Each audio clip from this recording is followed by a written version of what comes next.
کہ وہ اس جرم میں شامل ہیں بالکل. اور ابھی تک اگر انصاف نہیں ملا. آپ دیکھیے کہ کتنا عرصہ ہو گیا. اگر ہم ٹائم سپین کی بات کریں, سپریم کورٹ کا ججمنٹ آنے کے بعد, جب 23 اکتوبر کو ججمنٹ آیا تھا تو 11 مہینے اور 1 ہفتے کا وقت ہو چکا ہے. اور اس کے بعد جب پہلی مرتبہ 23 اکتوبر کے فیصلے کے اوپر سٹے دیا گیا تو 9.5 مہینے کا وقت ہو چکا ہے. اور جب یہ ملزمان سویلین عدالتوں کی کسٹڈی میں گئے, جب انہیں تحویل میں لیا گیا فوجی عدالتوں نے, تو غالباً وہ مئی 2023 تھا اور اب ستمبر ہے. 1.5 سال سے زائد کا عرصہ ہو چکا ہے اور ابھی تک ان لوگوں کی فیٹ ڈیسائیڈ نہیں ہوئی کہ ان کا ٹرائل کس عدالت میں ہوگا. 1.5 برس سے وہ قید و بند کی صحبتیں برداشت کر رہے ہیں. ان کا ٹرائل ہو چکا ہے, وہ صرف انتظار کر رہے ہیں کہ ان کو سزا کون سی ملی ہے اور پھر اس کے بعد ہی ان کو منتقل کیا جائے گا. وہ اپنی سزائیں پوری کریں گے اور باہر آئیں گے. سپریم کورٹ کے کردار کے حوالے سے وسیم آپ بات کریں تو یہاں پر ہمیں یہ نہیں بھولنا چاہیے کہ سابق چیف جسٹس عمر عطا بندیال نے اوریجنلی 9 رکنی بینچ بنایا تھا. اس 9 رکنی بینچ کے اندر پہلی مرتبہ انہوں نے اپنے دور میں سینئر ترین 2 ججز کو اپنے ساتھ شامل کیا تھا, جو کہ جسٹس قاضی فیضیسہ اور جسٹس سردار طارق مسعود تھے. ان دونوں نے ہی Supreme Court practice and procedure act کو بنیاد بنا کر اس مقدمے سے علیحدگی اختیار کی اور اس کے بعد جسٹس عمر عطا بندیال نے ایک نیا بینچ بنایا. وہ ایک ہی دن کے اندر دوبارہ بینچ میں آ کے بیٹھے. جسٹس منصور علی شاہ کیونکہ جوادس خواجہ کے رشتہ دار ہیں اور جوادس خواجہ مرکزی فریق تھے اس کیس کے اندر, تو ان پر وفاقی حکومت نے اعتراض کیا اور یوں یہ بینچ سکڑ کر 6 رکنی رہ گیا. پھر جسٹس عمر عطا بندیال نے اپنے دور میں صرف ایک واحد مہربانی جو اس مقدمے کو لے کر کے کی وہ یہ تھی کہ یہ جو 105 یا 103 کا فگر ہے جن کے بارے میں پتا تھا کہ وہ فوجی تحویل میں ہیں, ان 103 یا 105 افراد کو بعد میں بڑھ کر 105 ہوئے, ان کو اتنا کیا کہ ان کو آئیڈینٹیفائی کروایا کہ وہ ہیں کدھر, ان کو ان کے اہل خانہ سے ملنے دیا گیا, ان کو وکلا کی سہولت دی گئی, ان کو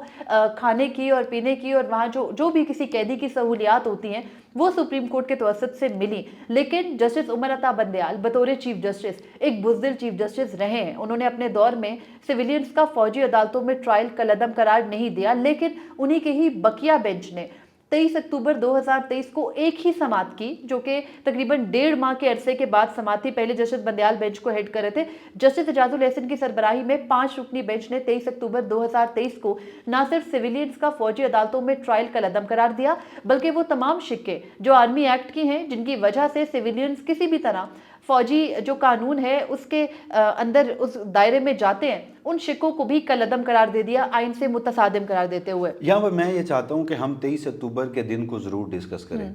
کہ قاضی فیضیسہ کی مجھے اس میں بھی ایک سازش, اب تو اس وقت تو بہت سارے لوگوں کو نظر ہی نہیں آتا تھا, اب تو خیر چیزیں بہت کھل کر سامنے آ چکی ہیں, کہ انہوں نے بھی کہا کہ وہ اس مقدمے میں نہیں پڑھیں گے. انہوں نے کہا کہ یہ جو 5 رکنی بینچ ہے یہ اس مقدمے کو سنے. جسٹس اعجاز الاحسن نے پہلی مرتبہ وہ بینچ پہ پریزائڈ کیا تھا اور پہلی مرتبہ غالباً 1.5 گھنٹے کی سماعت تھی. 1.5 گھنٹے کی سماعت کے بعد انہوں نے ججمنٹ ریزرو کیا اور آدھے گھنٹے میں آ کے انہوں نے ججمنٹ سنایا. بینچ میں جو بینچ کی سربراہی کر رہے تھے وہ جسٹس ریٹائرڈ اعجاز الاحسن تھے, ان کے بعد جسٹس منیب اختر تھے, ان کے بعد جسٹس مظاہر نقوی تھے, جسٹس یحییٰ آفریدی تھے اور جسٹس عائشہ اے ملک صاحبہ تھیں. سپریم کورٹ آف پاکستان کا وہ ججمنٹ میں متعدد مرتبہ کہہ چکا ہوں کہ اگر آپ اس کو ٹائم لائن میں ڈسکس کریں یا آپ اس کو کیٹیگرائز کریں تو غالباً سپریم کورٹ آف پاکستان کی 77 سالہ عدالتی تاریخ کے 5 بڑے زبردست فیصلوں میں وہ ایک فیصلہ آئے گا کہ جب کسی شخص کی شخصی آزادی کو لے کر, بنیادی انسانی حقوق کو لے کر سپریم کورٹ آف پاکستان نے ایک لینڈ مارک ججمنٹ دی تھی. نہ صرف 9 اور 10 مئی کے ملزمان کا فوجی عدالتوں میں ٹرائل کالعدم قرار دیا تھا, بلکہ مریم نے بھی آپ کو بتایا کہ آرمی ایکٹ کی وہ سیکشن جن میں 21D1 اور 2D اور 59 ان کو بھی کالعدم قرار دیا تھا, الٹرا وائریز قرار دیا تھا, اور یہ وہ شکیں تھیں جن کے تحت سویلینز کو ٹرائل کیا جا رہا تھا. اب اس سارے معاملے کے بعد 23 اکتوبر ہو گیا, 23 اکتوبر کو ججمنٹ آ گئی. مزید ہم آگے بڑھیں, میں آپ کو شروع میں ایک چھوٹا سا واقعہ بتاتا ہوں, پھر ریلیٹ کر پائیں گے ہمارے ناظرین بھی آگے کی صورتحال کو. ججمنٹ آ گیا, ججمنٹ پر اب عمل درآمد کس نے کرنا تھا؟ اس ملک کی فوجی اسٹیبلشمنٹ نے, وزارت دفاع نے. بائی بک تو وزارت دفاع نے کرنا تھا, لیکن ایگزیکٹو نے, لیکن اگر اس موجودہ لمحے میں بات کی جائے تو ہمارے جو وزیر دفاع ہے نا وہ خواجہ آصف صاحب ہیں.